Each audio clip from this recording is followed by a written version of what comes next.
Alright, so today I want to do another unboxing video of a brand new butterfly knife. I'm actually going to open this box with my BRS Tactical Automatic. Take a look at that. That's a pretty awesome knife right there. One of my everyday carries. I'm actually going to open this thing up. And this, if you actually want to get this knife, this butterfly knife, I would say you probably can't get it. I actually got this from Blade HQ, and these you absolutely cannot get. It is extremely rare, extremely difficult to get. This is actually from BRS, Blade Runner Systems. Take a look at this.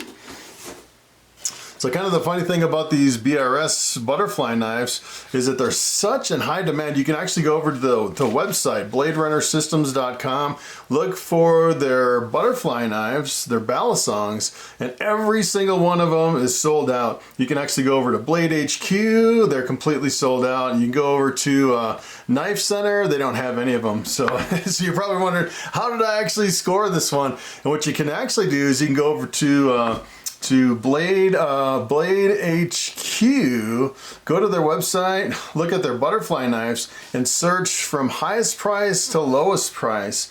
And if you actually just keep checking back every hour, and every now and then, you'll actually see one pop up, and it only lasts minutes, and someone will buy it.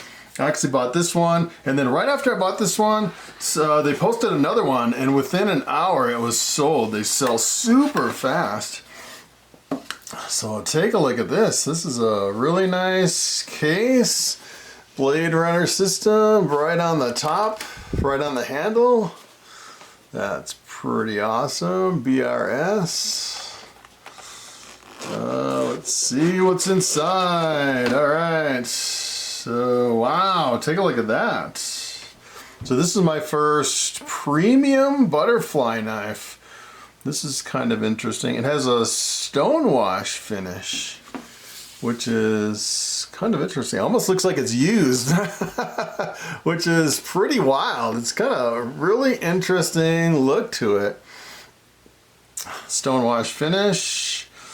And a lot of people say if you're into kind of the competition style knives or the collectors, you can actually get one of these Blade Runner system knives. And they're extremely high. This is actually the Replicant. This is the hybrid Replicant, so it actually has the titanium handles. That's what makes it the hybrid. Feels pretty light, not too bad. I actually have a couple other knives here. This is my Balisong 8 right here. Definitely feels lighter than the Balisong. I also have a Max Ace Banshee. Max Ace Banshee, almost the same weight, I would say. Maybe the Max Ace is a little bit heavier. So take a look at the latch on that. Kind of an interesting latch, almost like a point right there. And it does not have a spring latch, which is interesting. Let's take a look at the blade on this.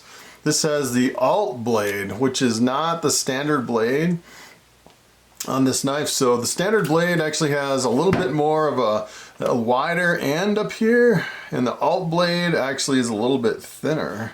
Let's see how sharp this blade is. Pretty sharp, not like razor sharp. It'll definitely cut some cardboard boxes though. That's a pretty awesome looking blade on that. Take a look at the blade. That's pretty awesome. If you're wondering how much this thing costs, $440, which is pretty insane.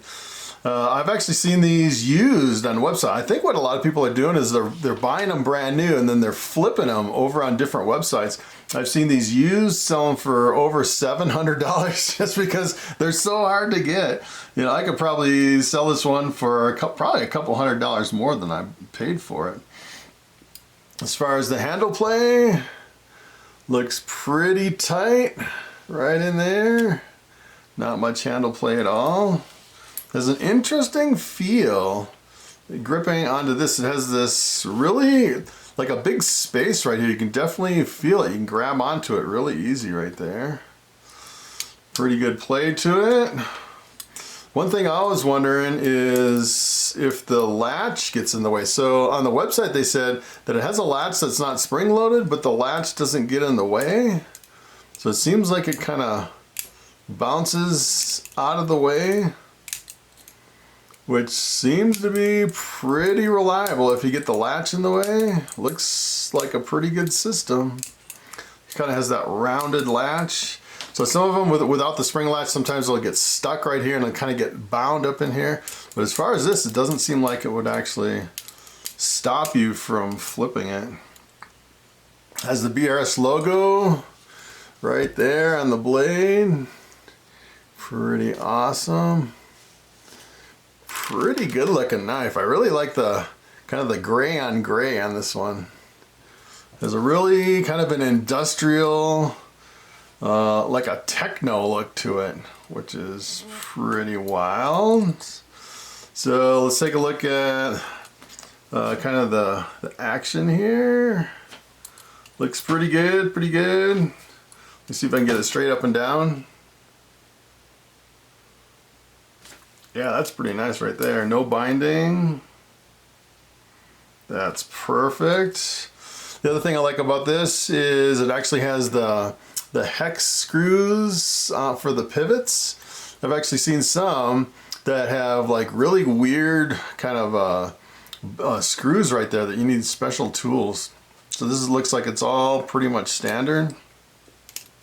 And they say this is like the best of the best as far as flipping. That's why they're such in high demand. This is like the best flipper that you can actually buy. That's a really good looking knife. Really looks good. It's really super long. It's pretty much just as long as my other ones. It's got the 4.5-inch blade. So let me move some of the stuff here.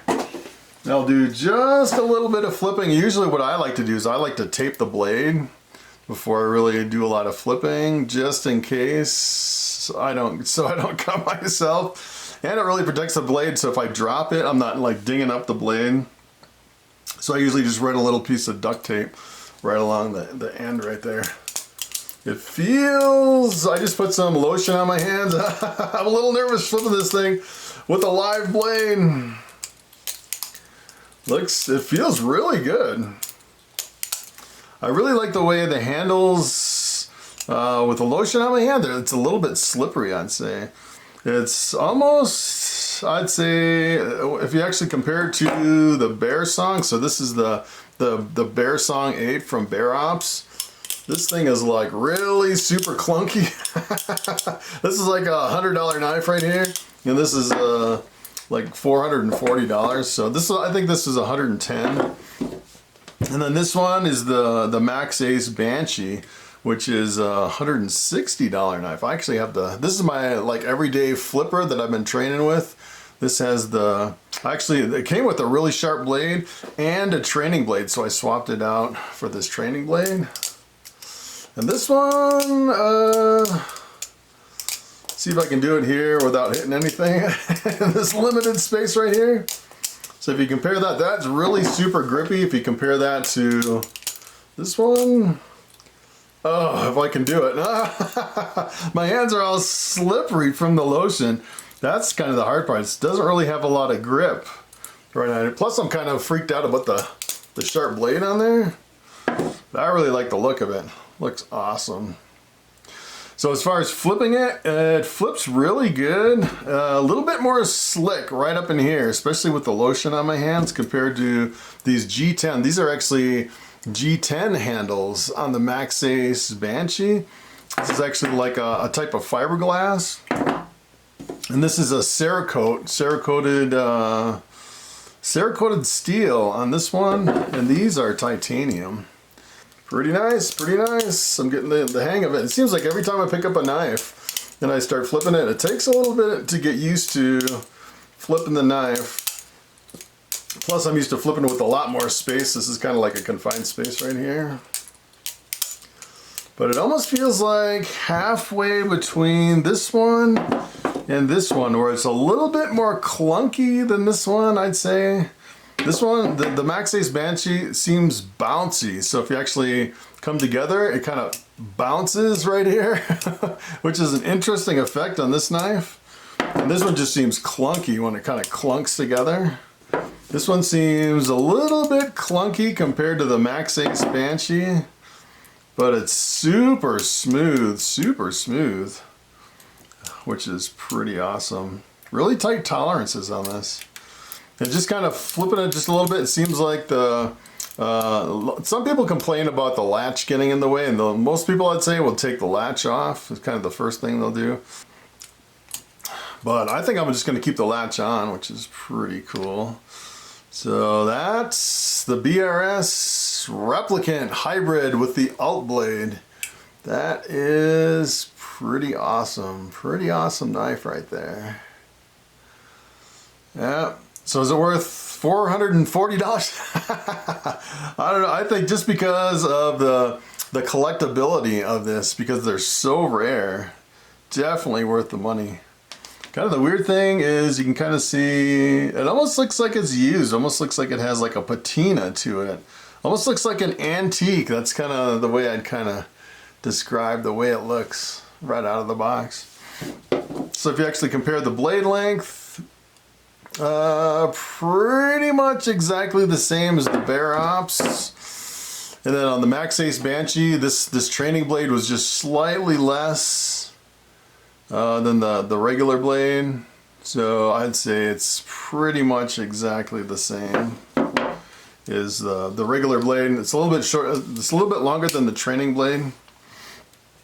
The one thing I don't like about the Max Ace Banshee is that you really have to, it seems like the latch doesn't pop really good unless you really put a lot of pressure in it. So a lot of times I'll try to take it out of my pocket and I'll try to squeeze it, and it won't actually pop the latch. Take a look at that, which is weird. So it's kind of almost like a defect, even though it has this has the best spring as far as kind of standing out. Kind of the worst latch, I'd say. I think this one, the Bear Ops, probably has the best latch. It kind of like snaps right in place. It's got this little snap, just you can barely hear it right at the end, and it's real easy just to pop right out, and it always seems like it stays in really good. So that's pretty nice. Got 3 knives right there. 3 butterflies. My first 3 butterfly knives. Pretty awesome. Alright, so there you have it. That is the BRS Blade Runner Systems Hybrid Replicant with the alt blade. Alright, there you have it. Thanks for watching.